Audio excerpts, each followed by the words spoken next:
jika kamu tidak meninggalkan riba, maka umumkanlah perang dari Allah dan Rasul. Pak, pelaku riba, Pak, satu orang pelaku riba, Allah yang memeranginya, Pak. Allah dan Rasul yang memeranginya, Pak.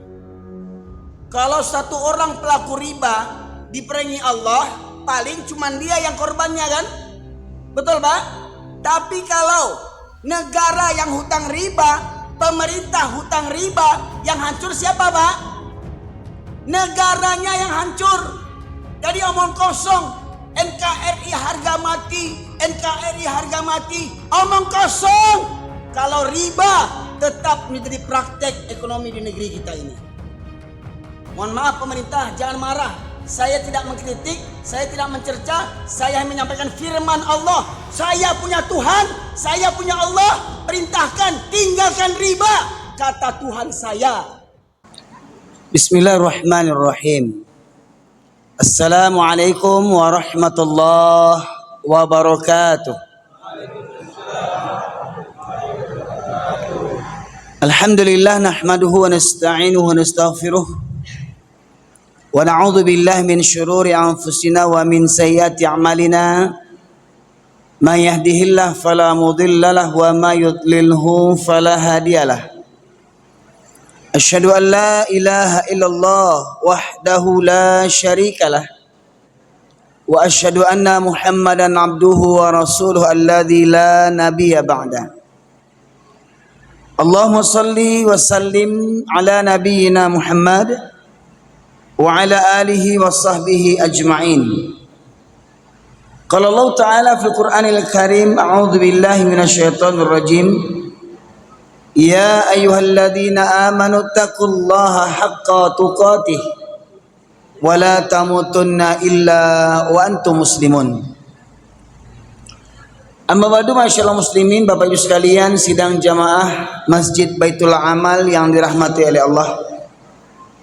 Syukur alhamdulillah kita haturkan kehadirat Allah Subhanahu wa taala di atas kelimpahan rahmat dan karunia yang masih Allah anugerahkan kepada kita sekalian, hingga kita dapat melaksanakan kegiatan ini, majlis ilmu ini.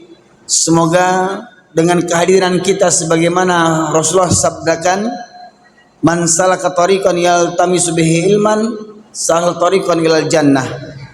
Barang siapa yang menempuh perjalanan untuk menuntut ilmu agama, maka Allah mudahkan baginya jalan menuju ke surga. Amin ya rabbal alamin. Salawat dan salam kita aturkan kepada junjungan kita Nabi besar Muhammad sallallahu alaihi wasallam, yang dengan diutusnya beliau menjadi rahmat bagi seluruh sekalian alam. Bapak sekalian yang dirahmati oleh Allah, pada kesempatan kali ini mengawali tema kajian kita seputar keutamaan Isra dan Mi'raj, atau mengambil iktibar pelajaran daripada Isra dan Mi'raj. Maka kami nukilkan surat yang memang sering saya sampaikan, karena selama ini banyak kaum muslimin yang terlena, yang terlalaikan daripada merenungkan ayat-ayat Allah Subhanahu wa taala. Di awal majlis ini saya sampaikan pertama firman Allah surat surat Al-Furqan, surat yang ke-25 ayat ke-30, di mana Allah berfirman, A'udzu billahi minasyaitonir rajim, wa qala rasul ya rabbi inna qami ittakhadhu hadzal qur'ana mahjura. Dan berkatalah Rasul, wahai Rabbku, wahai Tuhanku, sesungguhnya kaumku menjadikan Al-Quran ini sesuatu yang diabaikan. 1400 tahun yang lalu ketika Rasulullah masih ada, ketika beliau masih memimpin kejayaan umat manusia dengan adanya Islam, beliau menyampaikan keluh kesahnya, gundah gulananya tentang kondisi umat yang akan ditinggalkannya. Apa yang dikhawatirkan beliau? Umatku menjadikan Al-Quran ini sesuatu yang diabaikan. banyak kaum muslimin yang mengabaikan Al-Quran. Di antara bentuk pengabaian kaum muslimin terhadap Al-Quran, yang pertama, ternyata masih banyak kaum muslimin yang tidak pandai baca Al-Quran.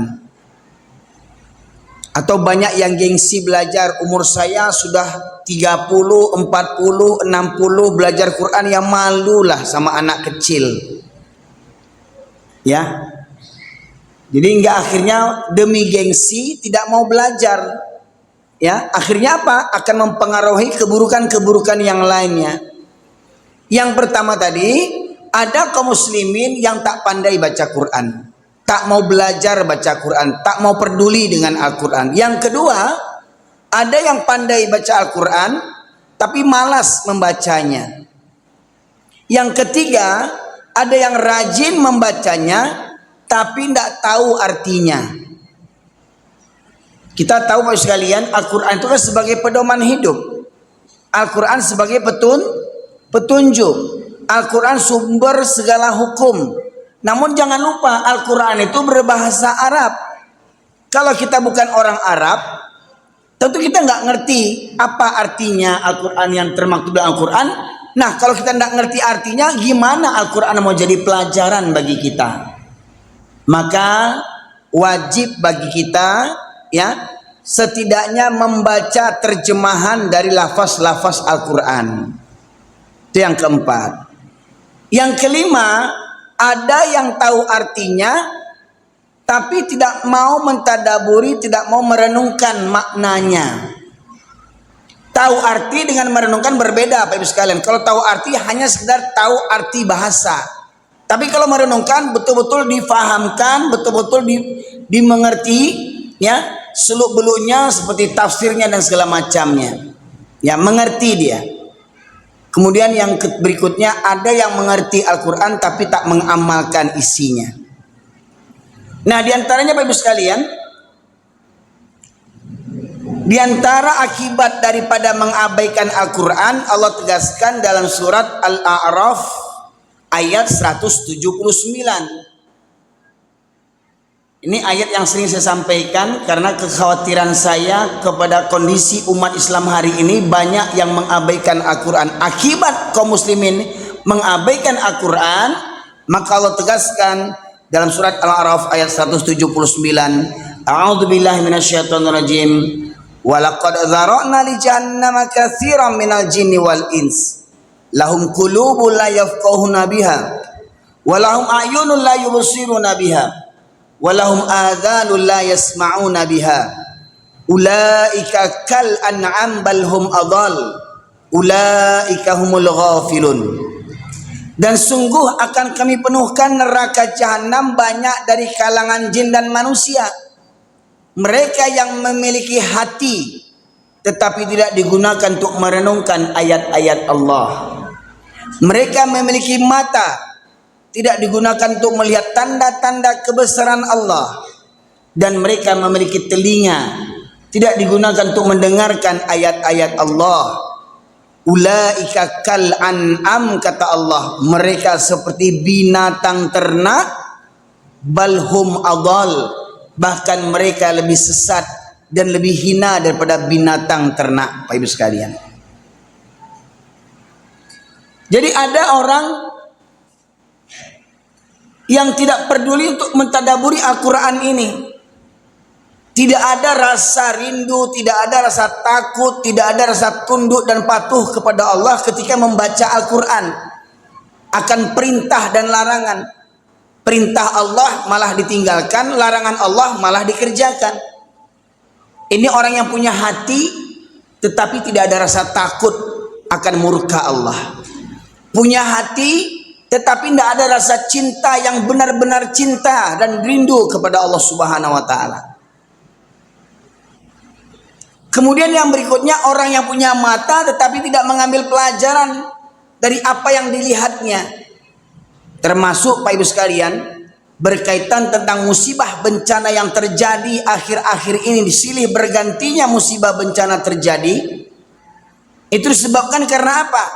Disebabkan tiadanya iman dan takwa, karena berasal dari mengabaikan Al-Quran hingga akhirnya tiadanya iman dan takwa dalam kolbunya orang-orang muslim. Lantas dalam ayat berikutnya menegaskan walahum adzanun la yasma'una biha, mereka punya telinga tetapi tidak digunakan untuk mendengarkan ayat-ayat Allah. Suara azan berkumandang tapi tidak menggerakkan jiwa raganya untuk menghentikan pekerjaan dunianya sesaat untuk tunduk patuh menghadiri undangan Allah Subhanahu wa taala. Dia punya telinga, rumah dekat dengan masjid, berkumandang azan, ada jadwal pengajian, tetapi mereka malas mendatangi majelis-majelis pengajian, tidak mau mendengar. Atau ada yang sudah mendengar tetapi tidak ada perubahan, masuk telinga kanan, kalau keluar telinga kiri masih mending juga, ada numpang lewat. Ini masuk telinga kanan, keluar lagi dari kanan, nggak ada perubahan. Ya, nah, ini awalnya Pak Yusuf. Jadi kata kuncinya di awal pengajian kita ini, mari buka hati, buka telinga, buka mata. Jangan sampai kata Allah nanti khatamallahu ala qulubihim wa ala sam'ihim wa ala absarihim ghishawatu walahum adzabun azim. Kalau mintakan botol aqua yang kecil itu jadi buka botol aqua yang kosong boleh. Dua lagi. Baik sekalian rahmati oleh Allah, berkaitan tentang tadabbur ayat Al-Quran dan mengambil hikmah daripada Isra dan Mi'raj yang setiap tahun kita peringati, ya, apa hasilnya? Apa hasilnya daripada peringatan dari tahun ke tahun dari Isra dan Mi'raj ini? Ya. Bahkan sampai hari ini ada orang yang ditegur oleh Allah Subhanahu wa taala, mereka orang yang sholat, tapi kata Allah, fawailul lil musallin alladzina hum an salatihim sahun alladzina hum yuraun. Maka celakalah bagi orang yang sholat. Udah sholat dia celaka juga, kata Allah lagi. Celaka bagi orang yang sholat yang mereka lalai daripada sholatnya, yang mereka sholat karena riya, sholat karena ingin dilihat orang, sholat karena segan kepada manusia. Nanti kalau saya tidak sholat, apa kata orang? Apa kata orang yang ditenggangnya? Bukan karena takut kepada Allah, bukan karena dia mengerjakan sholat, bukan karena ketaatan kepada Allah, tapi apa? Karena takut dinilai orang. Nanti kalau saya tidak sholat, nanti ke masjid, nanti apa kata orang? Ya, nanti kalau saya nggak sholat ke masjid, nanti bagaimana orang tahu siapa saya ini yang akan jadi calon anggota dewan? Ya, makanya jangan banyak tuh anggota dewan menjelang pencalonan keliling-keliling masjid cari muka. Ya, banyak anggota dewan menjelang pencalonan keliling-keliling masjid cari muka. Dah terpilih, hilang mukanya di masjid lagi. Sekalian, ya, cari mukanya sama siapa? Sama atasannya, ketua partainya, ya. Padahal ketua partainya bahlul, dituruti juga yang bahlul begitu tuh, ya. Nah, kalau bahasa orang Arab tuh bahlulnya pekok, kata orang Jawa, Pak Yusuf, geblek, ya. Sudah tahu pimpinan yang pekok, pimpinan yang geblek, tapi karena bosnya dituruti. Nanti kalau tidak dituruti, nanti saya kena pecat. Nanti kalau nggak dituruti, saya kena mutasi. Kalau saya kena pecat, kalau saya kena mutasi, nanti fasilitas ditarik semua. Rumah dinas, mobil dinas, istri dinas, ya, kena tarik semua nanti. Akhirnya manut katut nurut perintah atasan, walau atasan itu memerintahkan perkara yang zolim, tapi demi taat kepada atasan dikerjakan. Demi apa? Demi kehinaan dunia. Tapi tidak takut pada Allah. Ya. Jadi ada orang yang sholat bukan karena takut kepada Allah. Ya. Alladzina hum yura'un, yang mereka sholat karena riya. Makanya Pak Ibu sekalian, kenapa di Jumat siang laki-laki bisa memenuhkan masjid? Kenapa lelaki-laki hari Jumat siang bisa memenuhi masjid, tapi tidak di waktu subuhnya? Itu menunjukkan sebagian besar jamaah sholat Jumat adalah orang-orang yang cari muka di depan mata manusia. Kenapa? Waktu sholat Jumat dia bisa datang, tetapi tidak di waktu sholat subuh. Karena benar kata Rasulullah, dua sholat yang berat bagi orang munafik. Dua sholat yang berat bagi orang munafik. Sholat apa Pak Ibu? Sholat isya dan sholat subuh. Lebih-lebih dengan berjamaah itu sangat berat bagi orang munafik. Walau rumahnya berhadapan dengan masjid, walau rumahnya bersebelahan dengan masjid, walau tanah wakaf masjid dari sumbangan keluarganya, tak menggerakkan hatinya untuk berangkat ke masjid. Sekalian, karena apa? Dia punya hati, tidak ada takut kepada Allah, punya mata, tidak tahu jalan ke masjid, punya telinga, basi pakak mendengar azan, kata orang Minang, basi pakak mendengar azan. Ya, maka orang yang begitu kata Allah apa? Ulaika kal an'am balhum adal. Mereka seperti binatang ternak, bahkan lebih sesat daripada binatang lagi. Jadi kalau ada orang Islam 7 keturunan, sholat masih suka bolong-bolong, itu binatang tuh namanya itu Pak Ibu sekalian.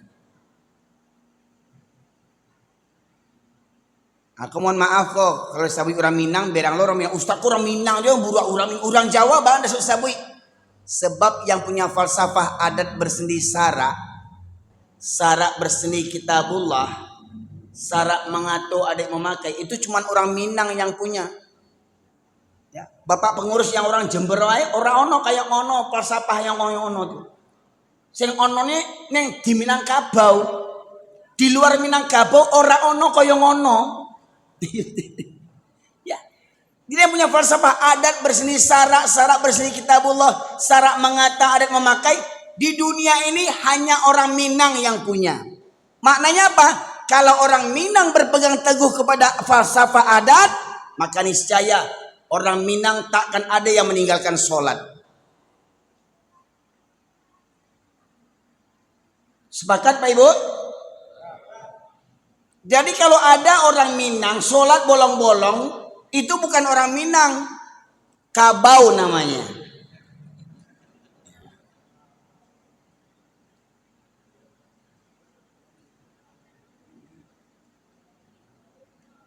Bahkan mereka lebih bangga menampilkan adatnya dibandingkan syariatnya.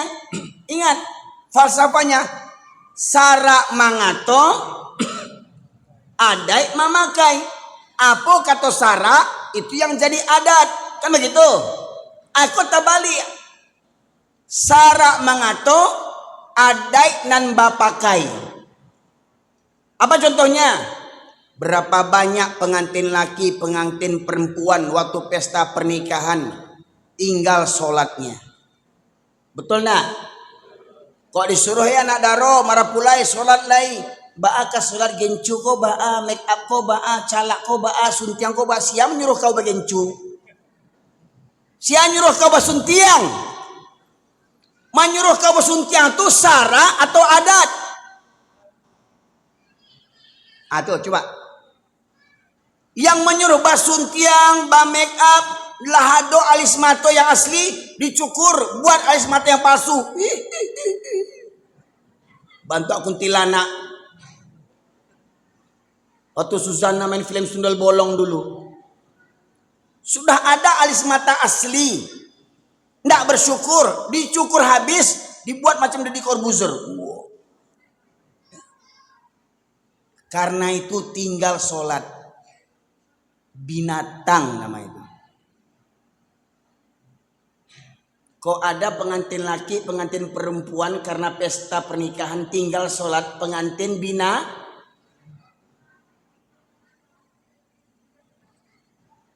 Nggak ada rasa berdosa tuh meninggalkan sholat, Bapak Ibu sekalian.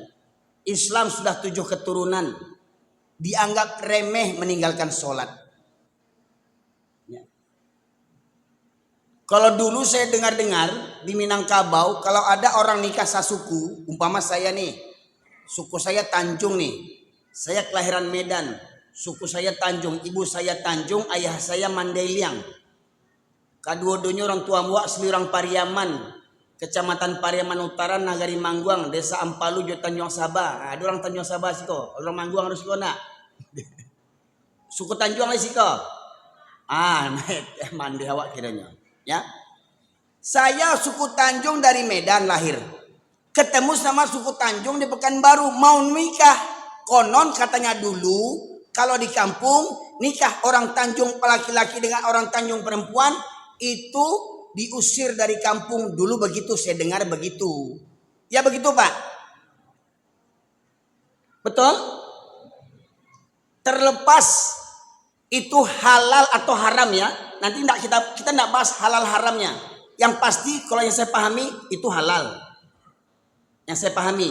Tapi orang adat bilang itu haram ya. Sampai pelakunya diusir dari kampung, betul? Ya Pak? Gadang doso meninggalkan sholat atau nikah sasuku Pak? Meninggalkan sholat? Semestinya yang meninggalkan sholat tuh diusir dari kampung. Kok ada mama orang tinggal sholat usir dari kampung mama celako tuh. Kok ada datuk maringgi tinggal sholat, kalau perkara adat di mukonya, tapi kalau sholat hilang batang hidungnya. Usia datuk celako tuh. Kok ada orang Sumando, Minantu, ya, lah jadi Minantu orang, tinggal sholat di rumah Umin Tuo, usia Minantu celako tuh. Minantu binatang namanya itu.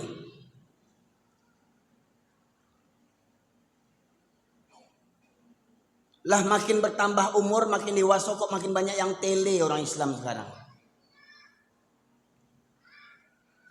Waktu kecil-kecil rajin mengaji, ada MDTA, ada rumah tahfiz. Tamat SD, masuk ke SMP, hilang. Ya. Apalagi di kampung kita di Minangkabau, kalau khatam Quran tuh diarak-arak. Khatam Quran namanya, diarak-arak. Wah, dengan biaya puluhan juta. Habis khatam Quran, tidak nampak ke surau lagi Pak Ibu sekalian. Anehnya kalau anak kecil yang meninggalkan sholat wajar. Anak-anak ini kalau bolong-bolong sholatnya, anak MDA kalau bolong-bolong sholatnya wajar. Dia belum sempurna akalnya, belum balik lagi. Tapi kalau ayahnya yang sholat bolong-bolong, atau yang kurang ajar ayahnya tuh Pak Yusuf. Ya Pak? Itu. Di antara anak ke halaman masjid, ayahnya pulang lagi.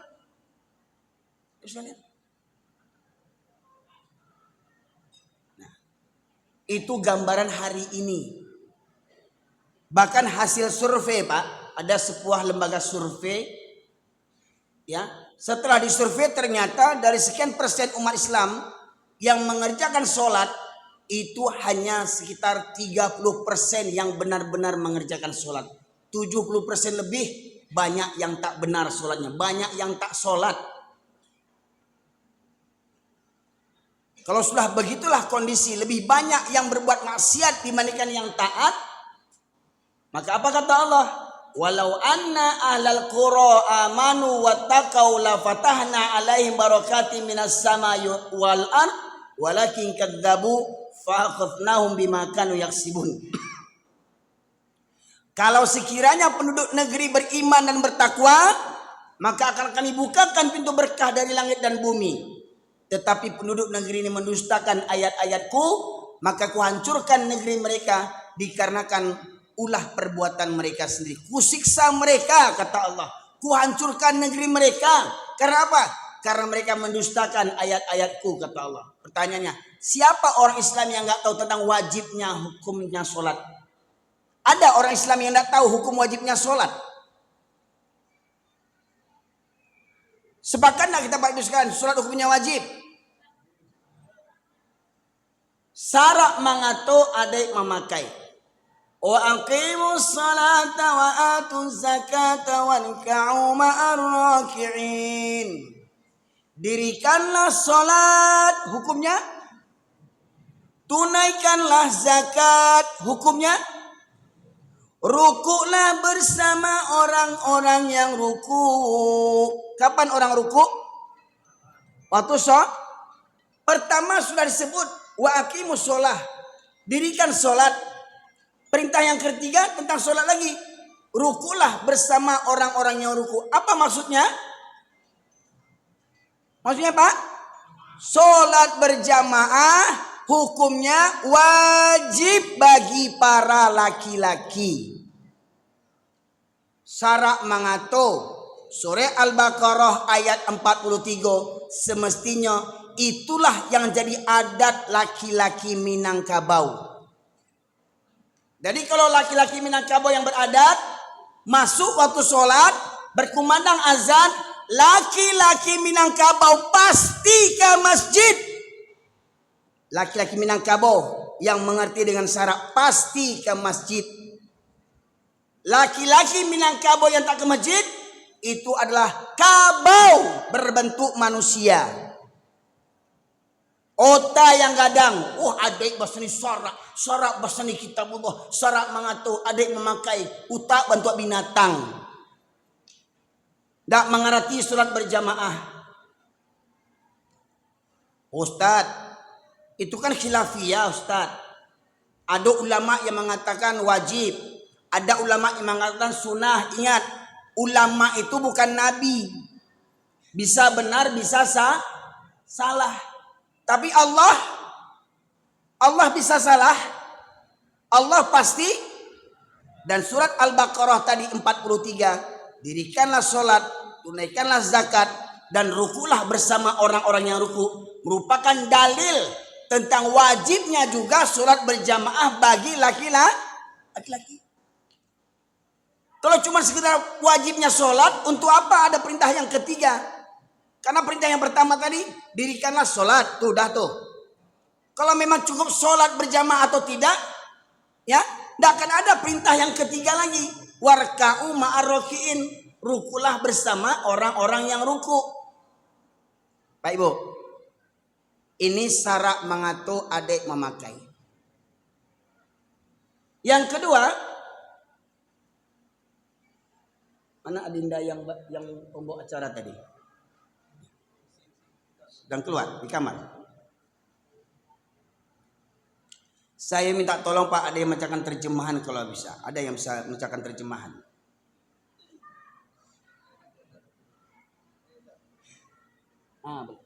Ada Quran terjemahan Kak? Tolong bukakan surat An-Nisa, surat yang keempat ayat 102.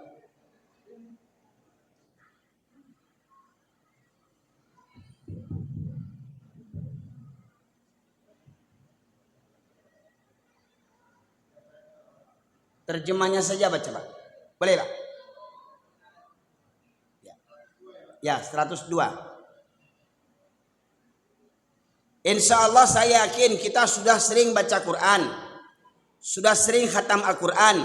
Pertanyaannya, ngerti enggak apa yang kita baca? Sekarang kita mendengarkan dulu terjemahan surat An-Nisa ayat 102. Silakan Pak. Dan apabila ya sebentar. Dan apabila engkau Muhammad siapa maksudnya? Nabi Muhammad. Jadi bukan siang mai tukang sate ya. Muhammad. Nabi Muhammad. Dan apabila engkau Muhammad berada di tengah-tengah sahabatmu. Siapa sahabat Nabi? Kaum Muhajirin dan kaum Ansar. Lanjut Pak. Lanjut. Lalu engkau hendak melaksanakan sholat bersama mereka. Berarti sholat apa? Sholat dengan cara apa? berjamaah. Siapa itu? Nabi dan sahabat. Lanjut Pak. Maka hendaklah segolongan dari mereka berdiri sholat besertamu dan menyandang senjata mereka. Dan sholat berjamaah dengan menyandang senjata. Itu sholat dalam kondisi apa Pak? Dalam kondisi perang. Tetap Allah perintahkan sholat berjamaah. Kalau memang sholat berjamaah hukumnya tak wajib, maka tentu Allah berikan keringanan kepada Nabi Muhammad SAW yang dijamin masuk surga, dan para sahabat as-sabiqun al-awwalun minal muhajirin wal ansor yang juga mereka sahabat yang dijamin masuk surga, sudah dijamin masuk surga, tetapi sholat berjamaah tidak mendapatkan keringanan walau dalam kondisi perang sekalipun. Pak Ibu, sholat di medan perang apa taruhannya? Nyawa taruhannya. Bisa jadi musuh menunggu kita waktu sholat.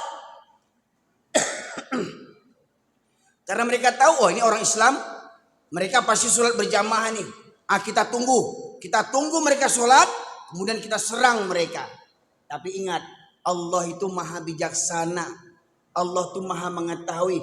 Allah perintahkan kepada Nabi Muhammad SAW dan para sahabat, atau Allah perintahkan kepada laki-laki kaum muslimin untuk tetap mengerjakan sholat berjamaah di medan perang, tetapi Allah memberikan tuntunan keringanan-keringanan tata cara bagaimana cara sholat berjamaah dalam kondisi perang. Tidak sama dengan kondisi aman kita sholat. Lanjut Pak. Kemudian apabila mereka yang sholat beserta sujud telah menyempurnakan satu rakaat, maka adalah mereka pindah dari belakangmu untuk menghadapi musuh. Ya, tunggu Pak. Ini umpama imam. Ini makmum shaf yang pertama. Ini makmum shaf yang kedua. Ini sholat di medan perang Pak. Tidak bawa karpet yang tebal ini. Tidak pakai kipas, tidak pakai AC. Di medan perang, boleh jadi di tengah hutan, di lereng gunung, tepian sungai, tepian pantai, tanpa bawa karpet, dengan pakaian yang mereka pakai dalam berperang. Namanya orang berperang Pak, kadang tiarap, betul nak? Atau bahkan ada kena percikan darah, betul nak? Tetapi tetap Allah wajibkan sholat berjamaah. Ini ada orang, mohon maaf, ketika disuruh sholat, mas, Pak, sholat Pak. Oh sebentar Pak, baju ambo kumuah. Baju ambo kumuah. Alasannya, ya, baju kumuah itu tidak menghalangi untuk sholat. Baju kumuah itu tidak membatalkan sholat. Karena apa? Dia bukan bernajis. Kecuali kalau ke sungai baleak-leak di baju tuh. Nah, itu tidak bisa dipakai sholat tuh. Baleak-leak ke sungai, mohon maaf Pak, dek laki-laki ini banyak kebiasaan sholatnya berdiri, kayak kencingnya berdiri, mohon maaf Pak. Sunnah Nabi mengajarkan kepada kita laki-laki sekalipun, sebaik-baik kondisi buang air itu dengan kondisi jongkok. Kalau kita berdiri Pak, mohon maaf, bisa jadi percikan pertama itu memercik berserakan menempel ke celana kita. Atau kita tembakkan ke bawah, memantul air itu terpercik berbalik kepada celana kita. Atau setelah selesai kencing misalkan, kita mau masukkan itu barang, ya masih menetes ke celana kita. Maka disunahkan Pak, kepada laki-laki sekalipun, dianjurkan, disunahkan membuang air kecil itu dalam kondisi jongkok Pak. Bukan hanya untuk perempuan itu Pak. Bahkan dengan kondisi jongkok, dengan kencing dengan kondisi jongkok, dari segi biologis itu lebih sehat dibandingkan kencing berdiri Pak. Ya. Nah, itu.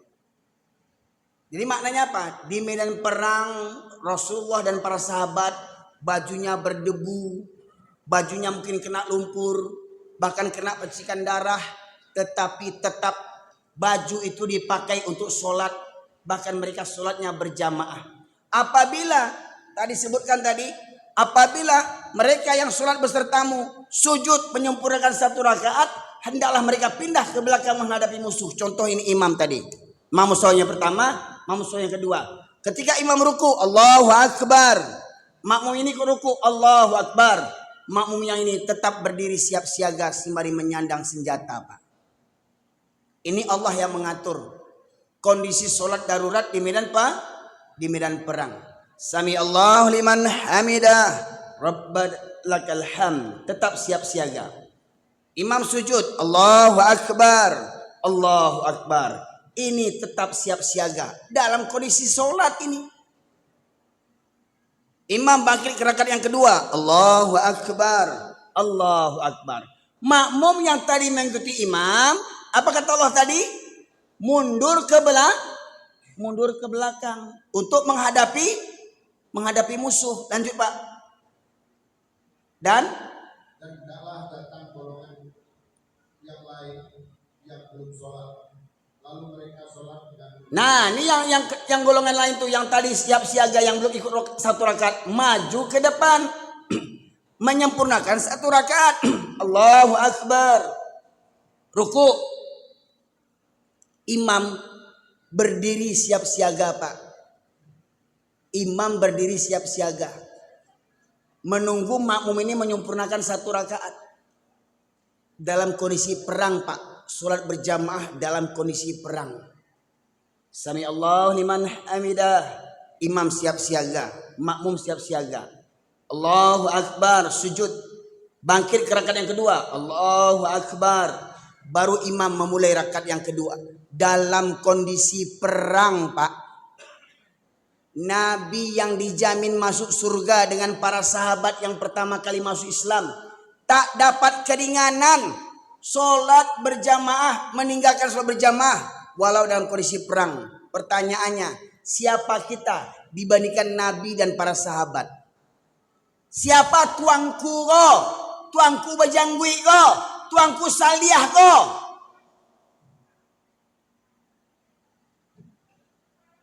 Apakah dengan janggut ini dijamin masuk surga? Apakah dengan songkok haji putih ini dijamin masuk surga? Apakah dengan baju jubah ini dijamin masuk surga? Belum ada jaminan, Pak. Apakah dengan gala datua tuangku buya ini harimau ya.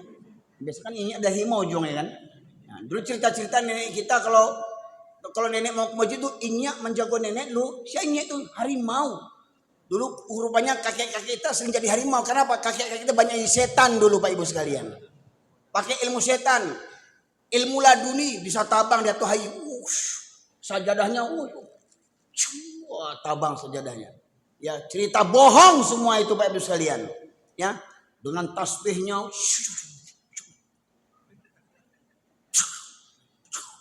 pakai ilmu kebal. Syaratnya apa ilmu kebal? Zikir 1000 kali. Zikir Allah berjuta kali. Puasa mutih, puasa hitam, puasa hijau, puasa merah. Macam-macam puasanya. Ya. Salat 100 rakaat. Supaya apa? Supaya bisa punya ilmu asar di Makkah, zuhur di Madinah, maghrib di Palestina, ya, isyanya di kamar neneknya. Ya. Cerita bohong itu semua, Pak Ibu sekalian. Gak ada cerita-cerita itu. Kalau memang ada ilmu kebal dengan amalan-amalan ibadah, tentu Nabi Muhammad lebih dulu kebal. Kurang apa Nabi Muhammad tuh? Jibril langsung bertemu. Kurang apa Nabi itu? Al-Quran langsung sampai kepadanya. Kurang apa Nabi solehnya? Nabi dilempar anak-anak pakai kerikil, berdarah.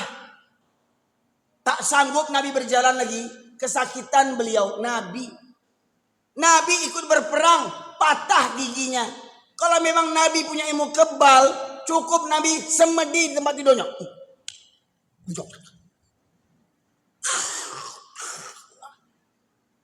Jadi nggak perlu Nabi ikut perang. Sekarang banyak kiai gila. Seperti siapa? Ya? Seperti Mama Papa Gupron yang gila itu. Mama Gupron gila. Ya.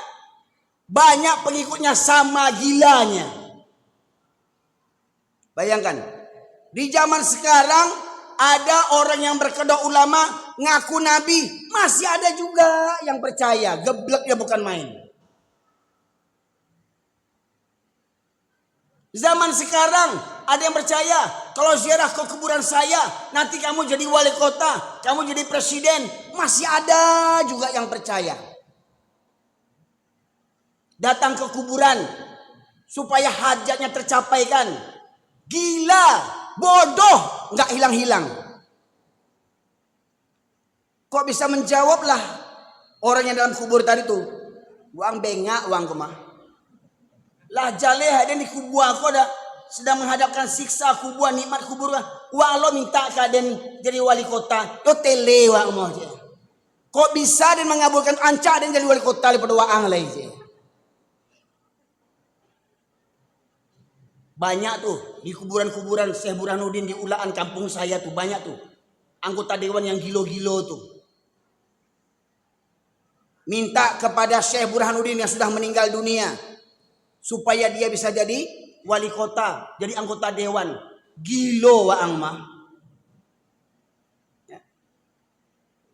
Masih ada yang meyakini pantai selatan Parangtritis di Yogyakarta, ya, selain Allah yang punya kuasa, Allah punya asisten. Siapa itu? Nyi Roro Kidul,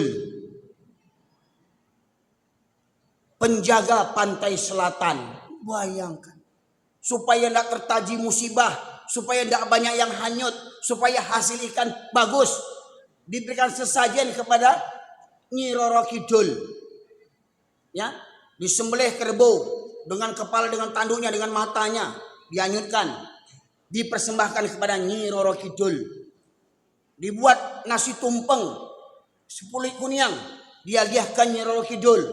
Supaya apa?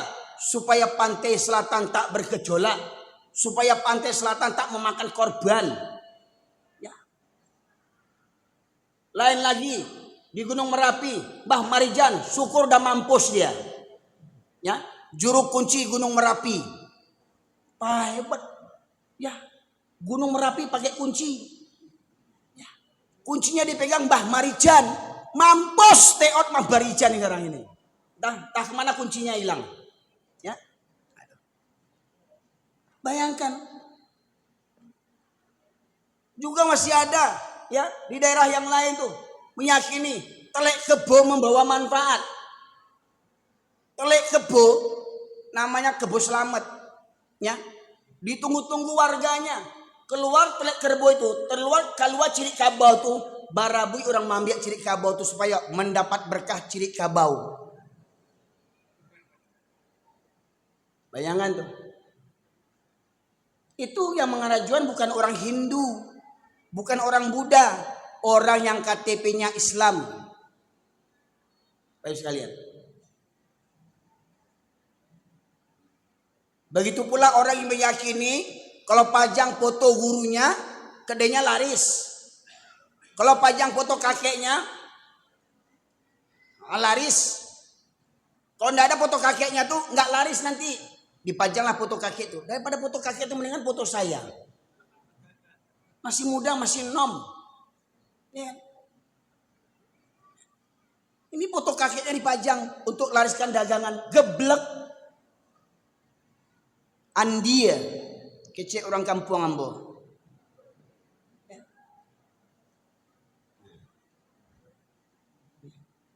Karena apa? Karena tidak memahami Al-Quran tadi, Pak Ibu sekalian. Sudah di lampu? Ini Pak, sholat berjamaah. Lanjut Pak.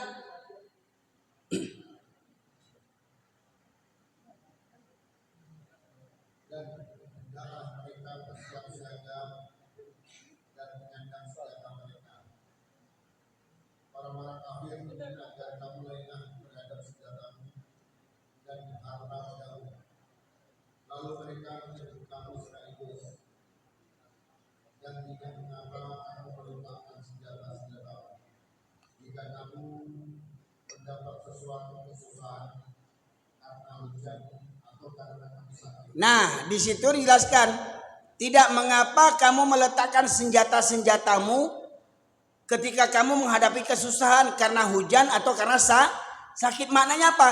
Tidak mengapa para lelaki meninggalkan sholat berjamaah. Tidak mengapa para laki-laki meninggalkan sholat berjamaah karena dua kondisi. Karena hujan atau karena sakit. Nah, itu boleh. Kalau hujan, boleh laki-laki tidak ke masjid. Boleh tidak berjamaah. Pertanyaannya. Kalau bapak seorang pegawai, ya, bapak seorang tentara, seorang polisi misalkan, pagi hari hujan turun sampai siang. Di jam kerja hujan turun. Pertanyaannya, bapak-bapak berangkat kerja enggak? Hah? Hari hujan. Gimana? Pakai mantel kalau naik motor. Atau keluarkan Pajero kredit tuh. Ya. Pajero riba kredit tuh. Ya. Keluarkan Fortuner kredit tuh. Ya. Bangga naik mobil kredit. Sama pemiliknya dengan berzina dengan ibu kandungnya sendiri tuh. Yang punya Fortuner pakai kredit. Yang pakai kredit ya. Yang lunas paten. Ya. Beli cash bagus. Yang kredit sama dengan berzina dengan orang tua sendiri, Pak Ibu sekalian. Waktu jam kerja hujan turun. Pertanyaannya, bapak berangkat enggak ke kantor? Berangkat. Kenapa ke masjid enggak bisa berangkat? Mana dekat kantor dengan masjid? Lebih dekat masjid.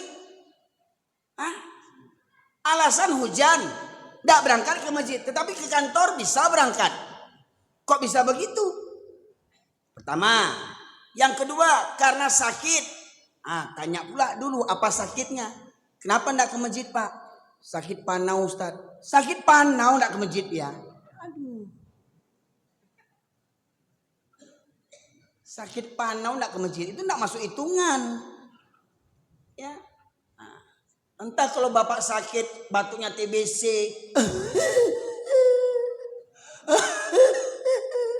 Tuh daripada imamnya kena TBC pula, mendingan bapak nggak usah ke masjid. Ya, membahayakan orang. Kok mati-mati sendiri aja, nggak usah ngajak-ngajak orang. Gitu umpamanya gitu. Ya. Alasan nggak ke masjid karena sakit. Karena sakitnya kenapa? Kenapa nggak ke masjid? Ngantuk, Ustaz. Kenapa? Tahajud, bukan main game. Tengah malam sanggup main game. Bapak-bapak main slot. Dah ada jadi bapak-bapak main judi juga lagi. Enggak tahu diuntung nih. Sekarang judi, Pak, enggak perlu ke kedai lagi. Sekarang judi enggak perlu di podcast lagi. Ya, di Malaysia ya tertulis tuh. Tempat orang jual-jual nomor togel itu. Nomor BT. Judi adalah haram bagi umat Islam katanya. Ya. Ditulis yuk. Tapi orang yang beli dibiarin juga. Ya. Sekarang judi nggak perlu jauh-jauh. Di WC pun bisa main judi sekarang. Betul nggak? Di WC.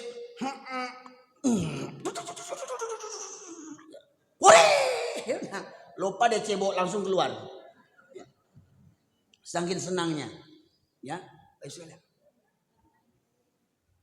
Main game, main handphone sanggup tengah malam, nggak lalok-lalok, nggak tidur-tidur.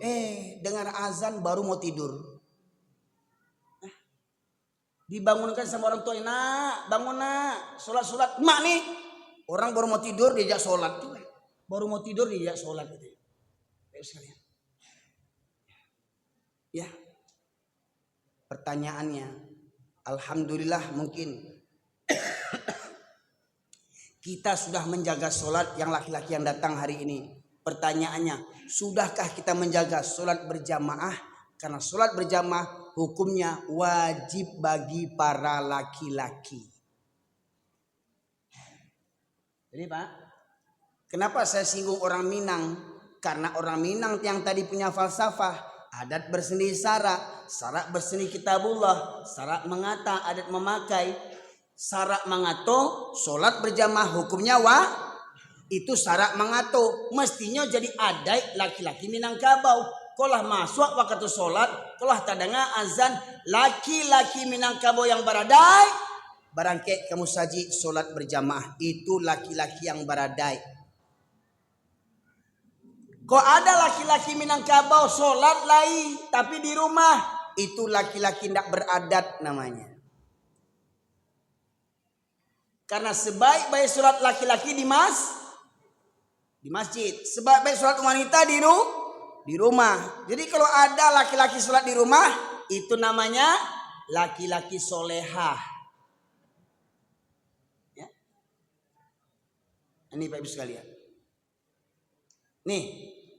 Syarat mengatur surat An-Nisa ayat 102.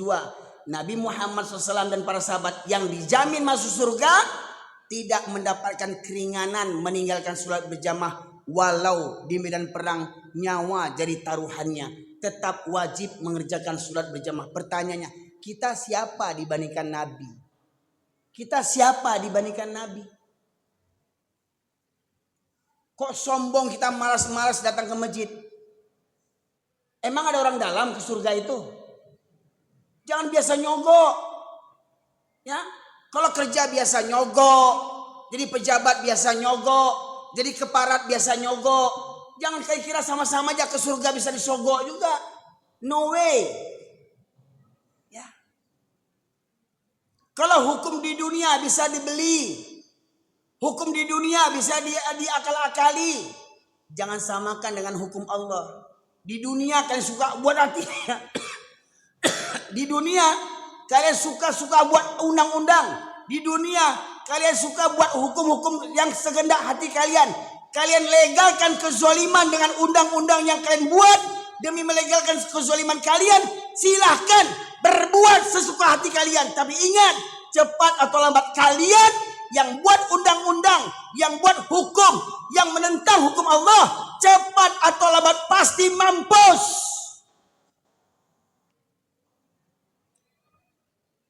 Atas nama undang-undang, kita buat ini tanam sawit dan segala macamnya. Kau buatlah undang-undang sesuka hatimu. Selagi kau menjabat, kau nanti akan mampus juga kau di hadapan Allah kau nanti.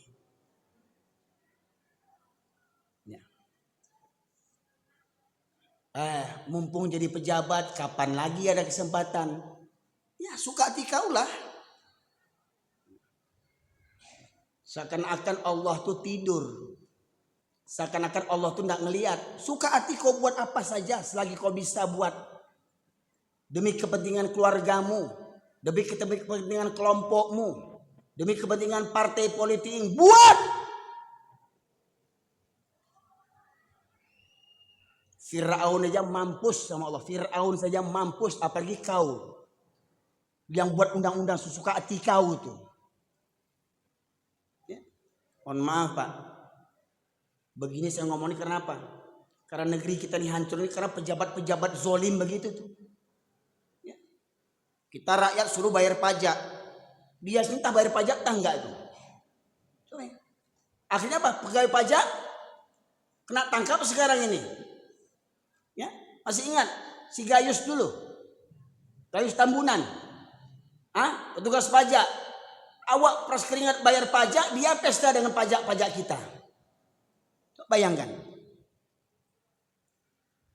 Pak Ibu, kalau nih minta tolong saya lagi Pak, Bapak buka surat Al-Baqarah 278-279. Orang yang sholatnya benar, maka Allah tegaskan, inna sholata tanha anil fahsyai wal munkar. Sholat yang benar itu akan mencegah pelakunya dari perbuatan keji dan mungkar. Ya, kalau Allah perintahkan A, malah nggak dikerjakan. Allah larang B, malah dilakukan. Itu namanya ingkar. Ya. Ketemu Pak?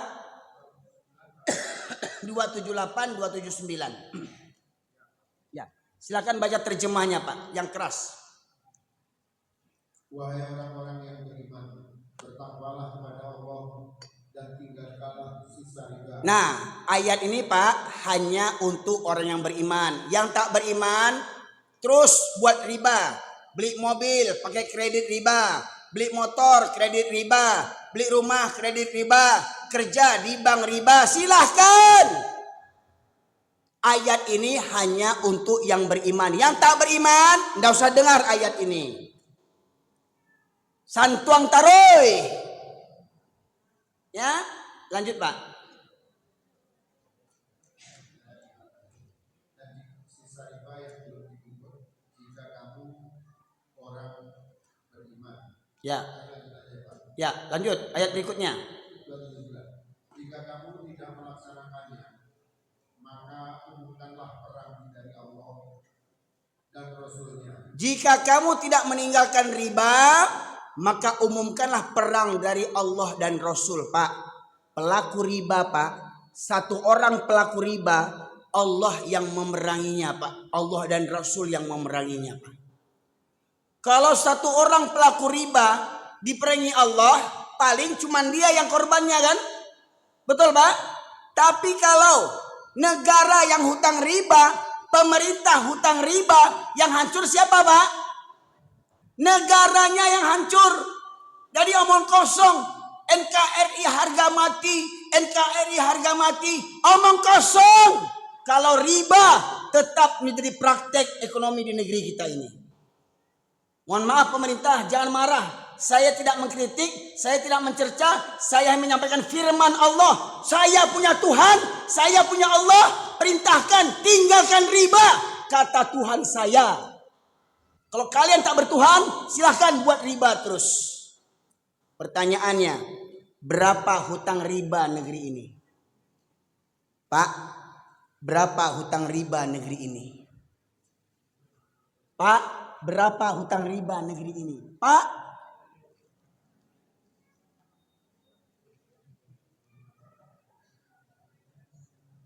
berapa hutang riba, Pak? 1 juta.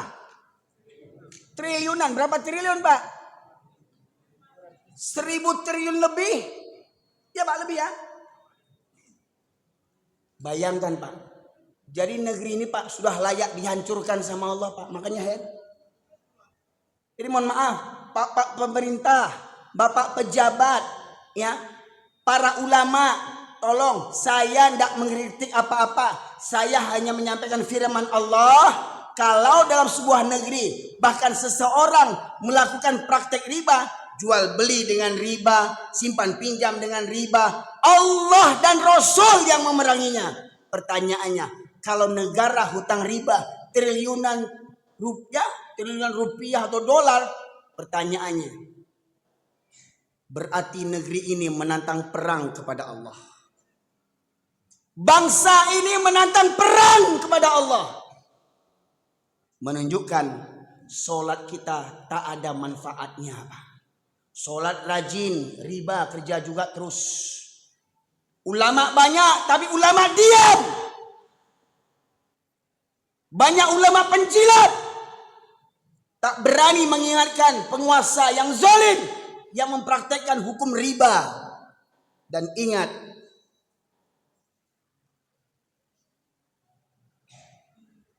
NKRI pasti mati kalau praktek riba terus dipraktekkan, terus dijalankan. Pasti mati, pasti bubar, pasti hancur NKRI ini. Bukan kata saya, janji Allah itu. Jangan marah sama saya, marah sama Allah yang punya Quran itu. Jangan tangkap saya, tangkap Allah. Sidang Allah. Kok memang hebat kita. Sidang Allah. Pertanyaannya, lawan Belanda kita masih sanggup, betul Pak? Lawan Jepang kita masih sanggup bertahan.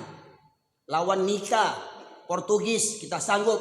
Pertanyaannya, lawan Amerika bisa harapan menang enggak? Ada harapan menang tidak? Pasti ada. Melawan Cina, ada harapan menang tidak? Pasti ada. Melawan Yahudi, ada harapan menang tidak? Pasti ada. Karena apa? Mereka manusia, kita manusia. Mereka makan, kita makan. Mereka ke WC, kita ke WC juga. Mereka tidur, kita ngelindur. Ya kan? Pertanyaannya, kalau perang melawan Allah dan Rasul, ada harapan menang. Perang melawan Allah dan Rasul, ada harapan menang. Jadi mohon maaf Pak, para pejabat, kita ini menantang perang dengan Allah dan Rasul. Sungguh hebat bangsa kita ini. Hebat bangsa kita ini. Menantang perang kepada Allah dan Rasul. Maka ingat, musibah bencana tidak akan sirna dari negeri kita ini. Bencana akan silih berganti melanda kita sampai negeri ini dibenamkan oleh Allah Subhanahu wa taala. Yang dan terkorban bukan hanya pelaku kezaliman saja.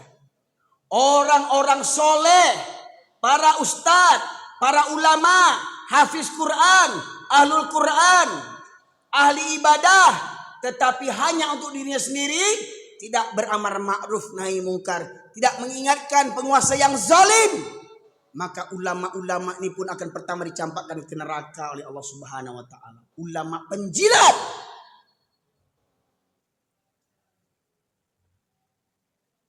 Kita menantang perang kepada Allah. Jadi tunggu saja lah Pak. Pertanyaannya, apakah kita hanya diam dan pasrah menunggu dimusnahkan oleh Allah? Apa kata Allah? Sesungguhnya Allah tidak merubah suatu kaum kalau kaum itu tidak akan merubah dirinya sendiri. Kita tidak akan hancur. Kita tidak akan dibinasakan kalau kita mau berubah. Kalau kita mau bertobat. Pertanyaannya, mau berubah tidak? Pertanyaannya, mau bertobat tidak? Habiskan praktek riba. Bisa enggak kira-kira? Oh, macam-macam alasan orang. Mana bisa. Tunggulah ajal kau lagi.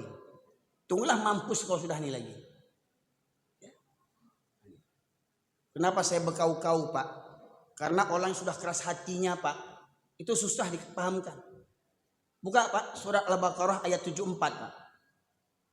Surat Al-Baqarah ayat 74. Jadi mohon maaf, kalau ada yang bilang ceramah saya keras, Ustadz Erwin keras, yang keras itu cuma suara saya Pak. Hati saya ini selembut sutra. Tidak percaya tanya sama istri saya tuh. Tanya sama istri saya. Betul kan sayang? Nah, ini istri yang kedua nih Pak. Ya kedua karena mengganti, bukan batambuah. Dek yang pertama lah meninggal, ambo ganti yang baru yang kedua kok. Batambuah lum talok leh. Entah kok doi namuah kan. Siapa yang nolak kan? Kan Dek. Al-Baqarah 74. Artinya saja Pak. Kemudian setelah itu hatimu menjadi keras. Baik, tunggu. Kemudian setelah itu hatimu menjadi keras. Sudah begini pengajian. Sudah begini pengajian Pak. Udah ceramah kayak begini. Sampai batuk-batuk saya. Belum sempat minum teh telur pinang ini ya. Udah kayak gini. Udah urat leher saya sudah menegang urat saya ini. Ya. Keluar Medan saya, keluar Pariaman saya, bercampur darah Medan dengan Pariaman. Beginilah suara saya jadinya. Keras, cuman suara saya. Sudah begitu, lalu hatimu menjadi keras kata Allah. Setelah mendengar kaji itu hatimu menjadi aduh gitu doh. Dia si jangwi itu lah. Sasek si jangwi itu mah. Apa kata Allah Pak berikutnya Pak? Sehingga seperti batu. Kemudian setelah itu hatimu menjadi keras hingga seperti batu, bahkan lebih keras daripada batu lagi. Jadi orang kalau sudah begini pengajian Pak, sudah keras begini pengajian, tidak berubah juga lagi, berarti yang para pendengar tuh hatinya lebih keras daripada batu lagi.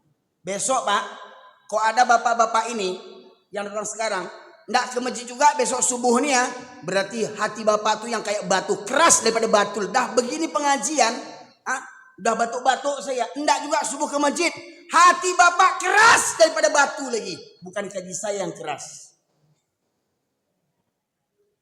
Lanjut Pak. Padahal dari batu-batu itu pasti ada sungai-sungai yang airnya memancar daripadanya. Ada pula yang terbelah, lalu keluarlah mata air darinya.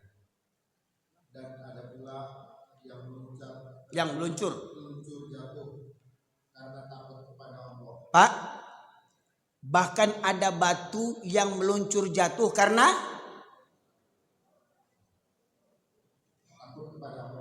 takut kepada Allah. Ternyata batu yang kita sangka benda mati, kan menurut ilmu kita batu kan benda mati kan? Iya Pak, pelajaran kita di sekolah dulu kan kayu benda mati, batu benda mati, betul kan? Ternyata batu yang benda mati meluncur jatuh dari gunung. Kenapa? Karena takut kepada Allah. Batu aja masih takut sama Allah Pak. Batu aja takut sama Allah. Ini ada manusia. Coba, kok nggak percaya? Ambil batu segenggam tangan ini, antukan kepala kita. Mana yang keras batu dengan kepala kita? Ah? Mana kira-kira Pak? Ambil batu musak segede tangan ini, segini aja batunya. Coba tokokkan ke kepala kita. Mana keras batu dengan kepala kita? Ah? Batu kan? Tetapi ada orang yang otaknya lebih keras daripada batu lagi. Udah begini pengajian, nggak berubah juga lagi. Besok nggak ke masjid juga lagi. Apalah hati kau nih? Ya. Batu aja ada takut sama Allah. Batu aja Pak, takut sama Allah. Ini sudah ayat-ayat dibacakan. Nggak takut juga lagi. Terakhir Pak, sebelum kita pulang. Surat Al-A'raf 176. Ini terakhir Pak, janji saya. Al-A'raf 176.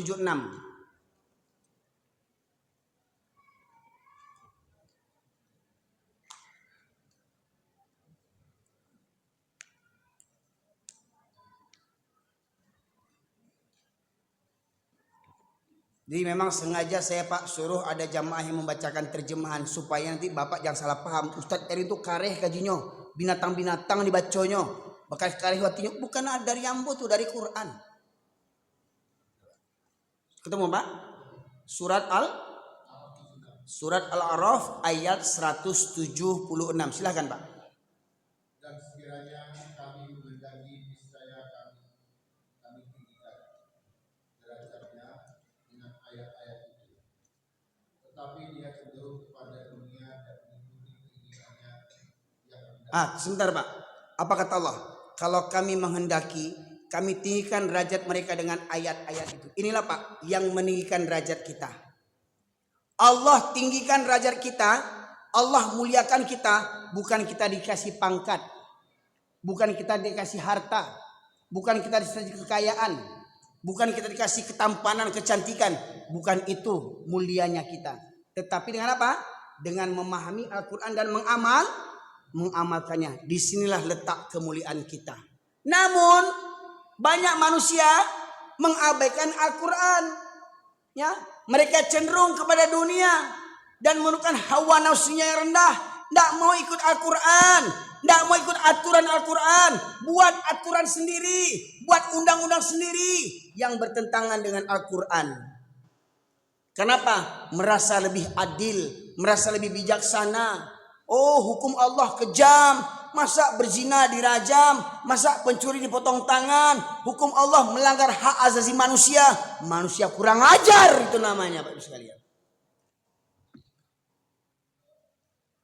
Kita ngaku Quran sumber hukum, Quran pedoman hidup, Quran petunjuk, tetapi kita pakai Quran cuman yang enak-enaknya saja. Lanjut Pak. Maka perumpamaannya seperti anjing. Coba, kok Bapak suaranya agak lemas kayaknya. Belum minum teh telur Pak. Coba lebih semangat. Bapak ulang lagi bacanya Pak. Coba ulang lagi Pak dari awal Pak. Maka perumpamaannya seperti anjing. Enggak, dari awal ayat. Dari awal ayat.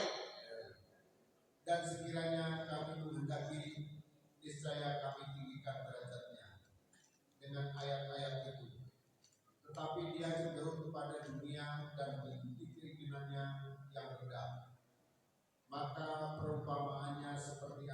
Perumpamannya seperti para jamaah bersama-sama kita lanjutkan firman Allah kalau ingin dapat pahala. Perumpamanya seperti siapa mereka? Yang tidak mengikuti aturan Al-Quran. Allah katakan riba haram, dia malah praktikkan riba. Anjing. Ya. Allah perintahkan sholat berjamaah. Allah perintahkan sholat berjamaah, tapi dia tidak berjamaah. Besok subuh lihat. Subuh besok lihat. Siapa yang gak ke masjid berarti ya. Besok subuh lihat. Yang gak ke masjid berarti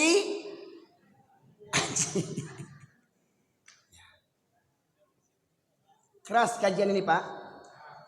Keras pengajian ini. Dari mana kerasnya? Salah Al-Quran. Mana lebih keras Al-Quran daripada hati kita? Mana keras Quran dengan hati kita? Lebih keras hati kita. Udah begini banyak ayat tak dipakai juga lagi.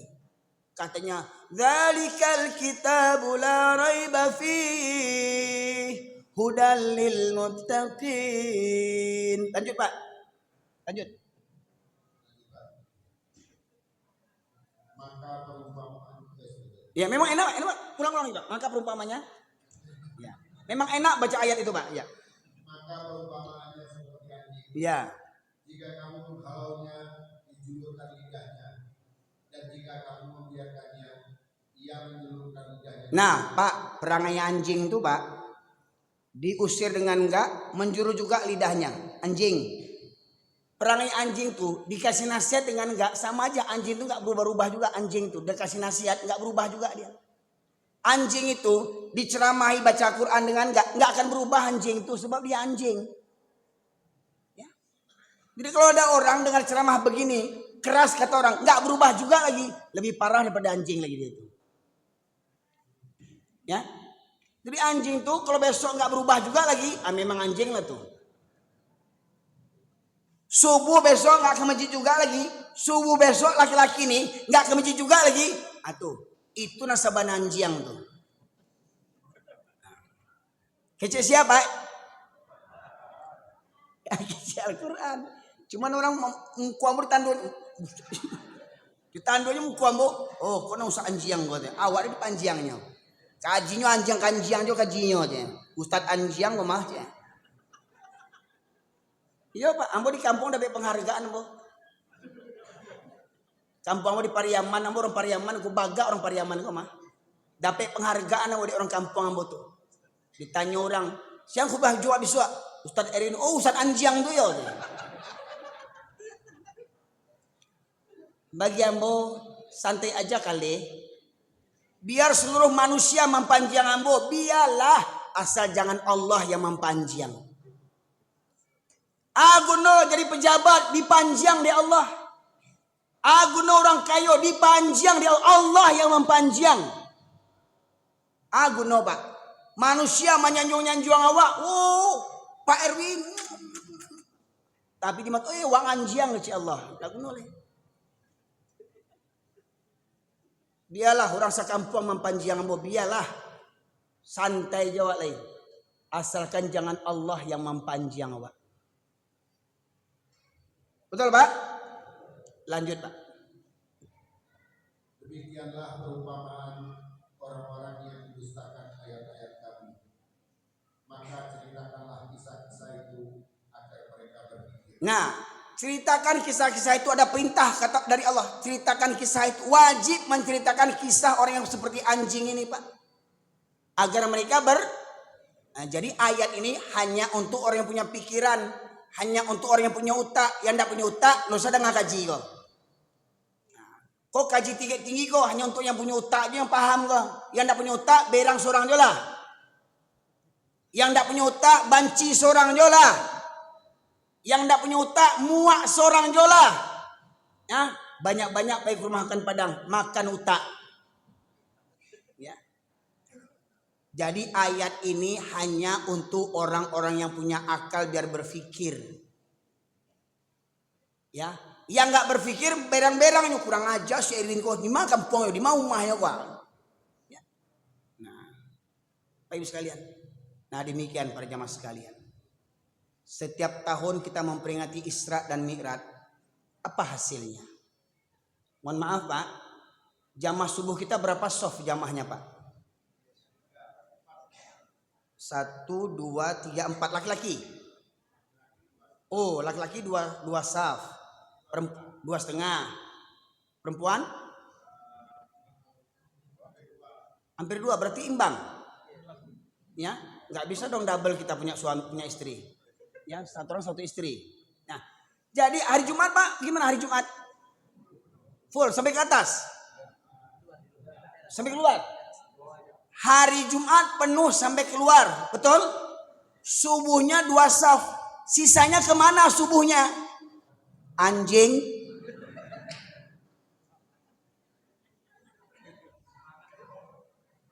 Halangan. Oh datang bulan. Bayangkan Jumat siang penuh. Semua masjid saya yakin penuh kan? Masjid dakwah besar kena. Mana besar masjid dakwah dengan sini? Besar sana kan? Penuh tidak?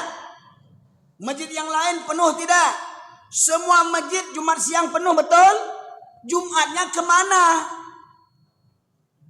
Jumatnya yang siang ke masjid, Jumatnya siang ke masjid, subuhnya ke masjid enggak? Kenapa lebih berkurang sedikit? Berarti lebih banyak anjing dibandingkan orang Pak Islam. Aku lah kalau mau taruhan kok batu lo tabang ke kepala sudah boleh, ya sekalian. Jadi dakwahku Pak mohon maaf Pak, jangankan saya, Nabi aja benci orang mendengar ceramah. Nabi lunak-lunak tuh katanya. Lunak Nabi, lemah lembut Nabi. Kata orang, Ustaz, ceramah itu yang kayak kereman kabur orang beko. Nabi itu lunak-lunak. Oh, tunggu dulu.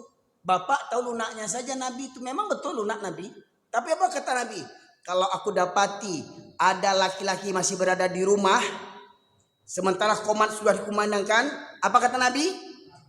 Aku bakar rumah. Itu lunak Nabi itu Pak.